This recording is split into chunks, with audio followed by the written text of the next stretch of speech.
சினிமாவுல விஜய் அவர்கள் எல்லாருக்குமே பிடிக்கும் ப்ரோ. ஆனா அரசியலுக்கு வந்ததுக்கு அப்புறம் ஏன்னா அவரோட கொள்கை என்னங்கிறத இது வரைக்கும் அவர் எதுவுமே சொல்லல.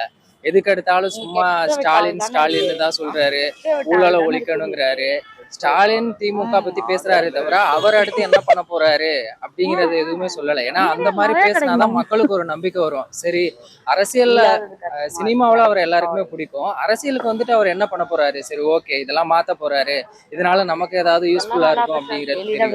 ஸோ அதனால பெருசா சினிமாவுல பிடிச்ச அளவுக்கு இப்ப நடந்த சம்பவங்களை வச்சு பார்க்கும்போது கொஞ்சம் இதாதான் நடந்த சம்பவங்கள் சொல்லும்போது நீங்க கரூர் விஷயத்த சொல்றீங்க. கரூரை தான் சொல்றேன். அதை நீங்க எப்படி பாக்குறீங்க? கரூர்ல இப்ப நடந்த சம்பவத்துக்கு விஜய் அவர்கள் முழுசா காரணம் இல்லாட்டி அவரும் ஒரு காரணம் தான். ஏன்னா இப்போ 12:30 மணிக்கு கரூர்ல வருவேன் அப்படின்னு சொன்ன அவரு 7:10க்கு வராங்க. ஏன்னா ஒரு கிட்டத்தட்ட ஒரு 7 மணி நேரம் ஆச்சு. நீங்களே யோசிச்சு பாருங்க, அந்த இடத்துல குடிக்க தண்ணி எதுவுமே இல்ல, சாப்பாடு எதுவுமே கொடுக்கல. அப்படி இருக்கும்போது அவங்க மயக்கம் போட்டு அதனாலதான் கீழே விழுந்திருக்காங்க. இத கேட்டா திமுகவோட சதி, அந்த மாதிரி உள்ளுக்குள்ள 1000 பேர் உள்ள பூந்துட்டாங்க, மர்ம நபர்கள் பூந்துட்டாங்க, கத்திய வச்சு கிழிச்சிட்டாங்க, அந்த மாதிரி எல்லாம் சொல்லிட்டு இருக்காங்க. அது ரொம்ப வேடிக்கையா இருக்கு. ஆனா சவுக்கு சங்கர் இதுக்கு முன்னாடி அந்த விஷயத்த சொல்லியிருக்கிறாரு, இந்த மாதிரி இப்படி ஒரு சம்பவம் நடக்க போகுது அப்படின்னு. அதை எப்படி பாக்குறீங்க?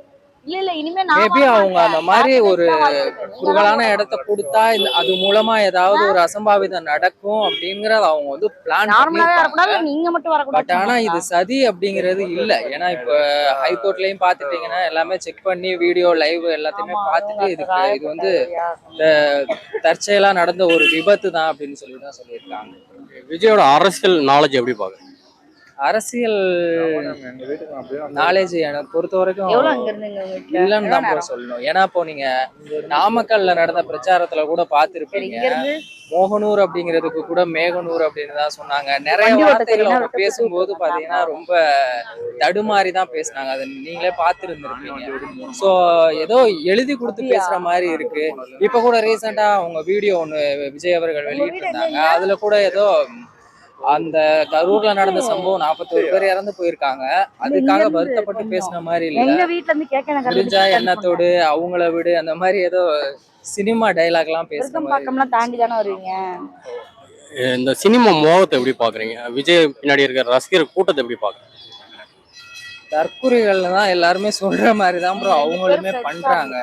ஒரு இடத்துல இப்ப பிரச்சாரம் நடக்குது அப்படின்னா தாவேக்காவோட நிர்வாகிகள், அந்த நிகழ்ச்சி ஒருங்கிணைப்பாளர்கள் அதை வந்து சரியா வழி நடத்தணும். அதுதான் ஒரு கட்சியோட இது. நீங்களே பார்த்திருப்பீங்க, பிரச்சாரம் முடிஞ்சு போனதுக்கு அப்புறமா அங்கேயே நிறைய செருப்பு கிடந்துச்சு. பைக் எல்லாம் பாத்தீங்கன்னா நிறைய பைக் எல்லாம் ரொம்ப டேமேஜ் ஆயிருச்சு. மரத்து மேல ஏறுறது, ஜென்ரேட்டர் மேல ஏறுறதுன்னு ரொம்ப இதாதான் ப்ரோ இருக்கு. ஒரு 10,000 பேர் இல்ல ஒரு 5,000 பேர் கண்ட்ரோல் பண்ண முடியாத விஜய் நாளைக்கு எப்படி ஒரு 8 கோடி பேரை கண்ட்ரோல் பண்ணுவாங்க? அதுதான் நானும் கேக்குறேன். 10,000 பேர் வர வேண்டிய இடத்துல 30,000 பேர் வந்திருக்காங்க அப்படிங்கிறனா அதுவும் உங்களை நம்பிதான் வந்தாங்க. சரிங்களா? உங்களோட சினிமால உங்களை பார்த்து இம்ப்ரெஸ் ஆகி உங்களை எப்படியாவது நம்ம விஜயனாவை பார்க்கணும் அப்படின்னு சொல்லிட்டு வந்த அவங்களுக்கு நம்ம எந்த ஒரு வசதியுமே பண்ணி கொடுக்கல. குடிக்க குடிநீர் கொடுக்கல, டாய்லெட் வசதி இல்ல, எதுவுமே இல்ல. சரி அதை கூட விடுங்க. சரி, நம்மளாலதான் அவங்களால விஜய் அவர்கள் பிரச்சாரம் பண்ணனாலதான் இப்படி ஒரு சம்பவம் நடந்துச்சு. அதுக்காக ஒரு வருத்தம் தெரிவிக்கல.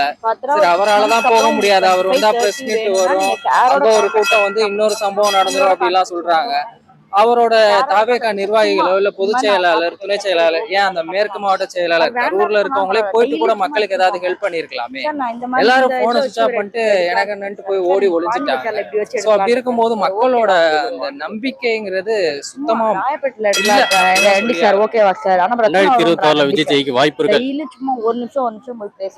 இது வரைக்கும் நடந்த சம்பவத்தை வச்சு பார்க்கும்போது வாய்ப்பு இல்ல. மேபி இதுக்கப்புறம் அவரோட கொள்கைகள்ல ஸ்ட்ராங்கா இருந்துட்டு அந்த மாதிரி அவரு அடுத்து அவர் என்ன பண்ண போறாரு அப்படிங்கறத மக்களுக்கு தெளிவா சொல்லிட்டு அது மக்கள் புரிஞ்சுக்கிட்டாங்கன்னா, மக்கள் மேல அவருக்கு ஒரு நம்பிக்கை வந்துச்சுன்னா மேபி சான்சஸ் இருக்கு. ஓகே. வேற வந்த சேனல் உடனே அந்த நான் சிஎம் சேனல்ல சீட்ல உட்காரணும் அப்படிங்கிற அந்த தாட் எப்படி பாக்குறீங்க? போடுவாங்கல்ல ஷார்ட்ஸா, அந்த மாதிரி அது ஏதோ இவங்களுக்கு வேலை இந்த செய்யற படத்துல ஒரே கேமரா சாங்ல பணக்காரன் ஆகணும்னு அதை சொல்லுவாங்கல்ல, பண்ணாம வேற அந்த மாதிரி தான் சேனல் இருக்கு. அவனோட சேனலுக்கு ஒர்க் பண்ணிட்டு ஏன்னா இருக்கான். இப்போ போயிட்டு மக்களை பார்த்து போயிட்டு அதை பார்க்கணும், அனுப்பிச்சு விட்டோம். பேசணும், அவங்களோட கொள்கை உடனே என்னங்கிறது ஃபயர் பண்ணி உங்களுக்கு தெரியுமா? அவங்களோட தாவேக்காவோட கொள்கை இன்னொன்னு என்னன்னா என்னங்கிறது அவனுக்கு தெரியுமா? பேசுறதுக்கும் வாய்ப்பு அடுத்து என்ன கிடையாது. பண்ண போறாங்க, ரொம்ப மக்களுக்கு என்ன அந்த பண்ண மாதிரி போறாங்க? எதுக்கு எடுத்தாலும் பேசவே ஸ்டாலின் மாட்டேன். அவர்கள் ஊழலை பண்ணக்கப்புறம் ஒழிக்கணும். வந்து அங்க ஒண்ணு நீ என்ன ரெண்டா பண்ண ரெண்டு போற? மூணா போகும், நாலு அஞ்சாகும். இப்போ இப்ப ஆமா. டிஎம்கேவோட ஆட்சி நீங்க இருக்கு, இல்ல நீங்க அதுல என்னன்னா என்ன குறை இருக்கு, அதை நான் எப்படி சார்ட் அவுட் பண்ண போறேன் அப்படிங்கறத தான் அவர் வந்து சொல்லணும். அவர் எதுக்கு எடுத்தாலும் ஸ்டாலின் அவர்கள் உங்களை ஊழலை பாவம்லாம் ஒழிக்கணும், சொல்லுவாங்க. இதை ஆனா மட்டும் தான் சொல்லி யார் மனசுல இருக்குன்னா நீங்க அவங்களோட daily போய் கொள்கையில அவங்க பேசுங்க. ஸ்ட்ராங்கா இருந்து அது மக்களுக்கு நான் அப்படிதான் மக்கள் ஆள் பேசுனேன், மனசுல இப்ப வரைக்கும் நம்பிக்கையை விதைச்சுன்னா அப்படிதான். நான் எப்பவே வெளிய கண்டிப்பா சான்சஸ் இருக்கு. நிறைய பேர் சொல்றாங்க விஜய் இன்னும் வந்து ஒரு நடிகரா தான் இருக்கிறாரு, இன்னும் அரசியல்வாதியா மாறல அப்படிங்கிறாங்க. அது உண்மைதான் ப்ரோ. அவன் தான் அந்த வீடியோவிலே நீங்க பார்த்துருப்பீங்க, இப்போ ரீசெண்டாக போட்ட வீடியோவில் கூட பார்த்தீங்கன்னா பஞ்ச் டைலாக் தான் ஃபுல்லாக. நான் ஒன்று பனையூர் ஆஃபீஸில் இருப்பேன், இல்லை வீட்டில் இருப்பேன், முடிஞ்சா இப்போ என்ன பழி வாங்குறதா இருந்தால் என்ன பழி வாங்குங்க அப்படிங்கிற மாதிரி நான் இல்லையே. ஒரு பஞ்ச் டைலாக் பேசுகிற மாதிரி படத்தில் பேசுகிற மாதிரி தான் இருக்குது.